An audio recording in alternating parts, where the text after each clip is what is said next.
but it's in the same family as tanzanite. It's so interesting. Okay, that's going to be coming up in a little bit, and then of course we're going to talk about I got to tell you, I'm all over turquoise. this. You know, I'm all over this, and I know a lot of people that I just love this color combination. I designed this. I put these together.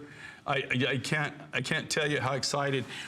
Okay, this comes from way up north in China, right on the border with Pakistan, okay? Oh. It borders right up there. I mean, this is like in the middle of nowhere, is where the material originated from.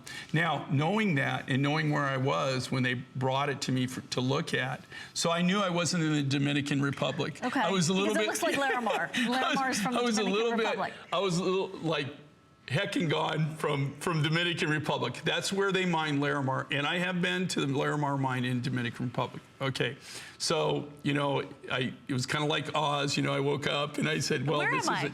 But I really had no idea what this was. You know, I knew it wasn't Larimar, but it looks identical to Larimar. Totally identical. It's got the nice soft blue with that beautiful, almost like clouds floating through it. I didn't know Aragonite came in this color. All the Aragonite that I've ever bought is either like a honey color, or it's like a really, really deep yellow, or maybe it's like a tanny yellow-brown. I've never seen it in blue. So when GIA came back with this, I gotta tell you, I was taken back, because I thought, wow, I didn't, you know, it's something new. You learn something new every day, and that's what life's about. We've taken this, it's hard enough that you can facet it. So beautiful faceting, and then we've topped it off with that beautiful, beautiful Andean blue turquoise. So you get that high blue turquoise that goes with it. Look at this on Valerie, though. So does this make a statement pretty. or what? Okay, and these are brand spanking new. Nobody's ever got to see this.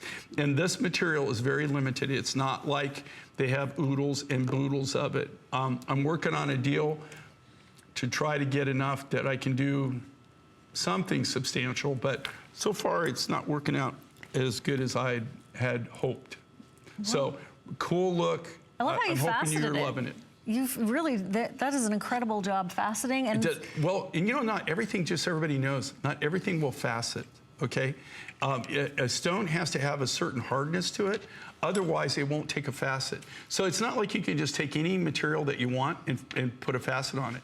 It's just like almost like a Damascus steel, right? You know, it takes a very special skill to get an edge on it, get it sharpened. Right. But once you do, it lasts forever.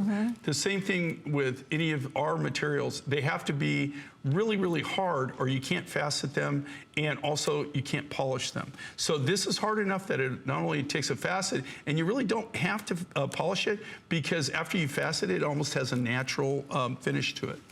If you're intrigued, if you're interested, if you love the blues, if you're thinking, ooh, that's gonna be pretty during the summer with the white, and then during the winter, like Val has it on with that gray. I love that combination, don't you?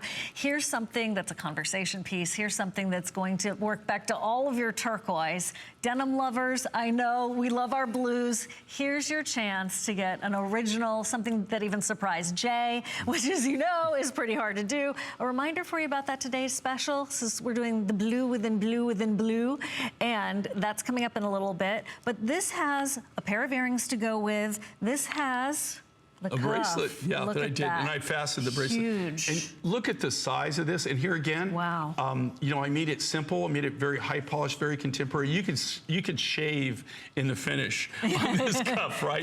These are all done by our silversmiths. It's all done out of custom-made sterling silver sheet material, so you have the tensile strength. Thick. So it's thick, but it has the tensile strength, but it's malleable, so you don't have to worry about it. You know, you've got a bigger wrist, you can bend it out. If you have a smaller wrist, you can actually bend it in and not worry about breaking it. And also the stone is set up on top of it, so you can see how it's engineered, how it's designed. So there's, you don't put any, if you want to scale it down or pull it out, you're not putting any pressure on the cabochon, so you don't have to worry about the cab popping out, right? It's truly, truly wearable art, very functional. And again, that really kind of gives you the size. It's kind of washing out the light there, but you can see right here, look, you got the blue, and then you have like clouds floating through it. And that's what Larimar is all about, you know, where it has You know, what the lore about Larimar comes from the lost city of Atlantis. Have you ever heard of that? Yeah, I have. Okay, Of course. So I'm not saying this isn't from Larimar. It's not from the Dominican Republic. By. But it was, yeah. But I will tell you, it is.